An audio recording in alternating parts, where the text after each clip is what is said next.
গত 10 বছর কিন্তু আমরা তাদের এই ফ্যাসিস্ট হাসিনাকে পরাজিত করবার জন্য ভিজিবল দৃশ্যমান কোনো কাজ দেখিনি। যে জামাতের টিকিট কাটলে জান্নাতের টিকিট কাটা হবে, কোথায় আছে আমাকে বলুক, তারা দেখিয়ে দিক কোথায় আছে।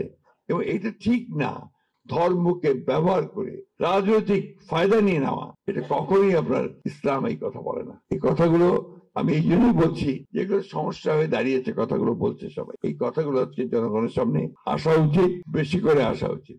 সবচেয়ে বড় কথা হচ্ছে যে এই মহলটি তারা কিন্তু আপনার রাজনৈতিক অঙ্গনে দাঁড়াতে পারছিল না। আমাদের শহীদ প্রেসিডেন্ট জিয়া রহমান সাহেব তাদেরকে সুযোগ করে দেন রাজনৈতিক অঙ্গনে আসার।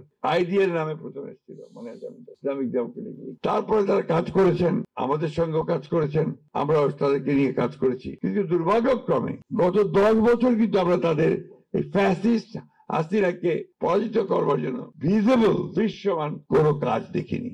ঢাকা বিশ্ববিদ্যালয়ের নির্বাচনে শুনতে পাই ছাত্রলীগের মধ্যে তারা ঢুকেছিল, শুনেছি, আমরা জানা নাই আমার, অর্থাৎ ছাত্রলীগ সেজে তারা সেখানে ছিল। Bashundhara public school and college 2026 শিক্ষাবর্ষে ভর্তি চলছে। এই ধরনের কাজ তো আমরা করতে পারি না। আমরা সরাসরি সামনাসামনি লড়াই করেছি। আমাদের 60 লক্ষ মানুষের মধ্যে মিথ্যা মামলা দেওয়া হয়েছে, আমাদের 20,000 লোককে হত্যা করা হয়েছে, প্রায় 1700 মানুষকে, নেতা, আমাদের এমপি সহ গুম করে দেওয়া হয়। আমরা 200, 300, 400 মামলা নিয়ে আছি, আমাদের 11 বার জেলে গেছি। কিন্তু আমরা একটা বিষয় আমরা চাচ্ছি যে আমরা একটা গণতান্ত্রিক রাষ্ট্র চাই।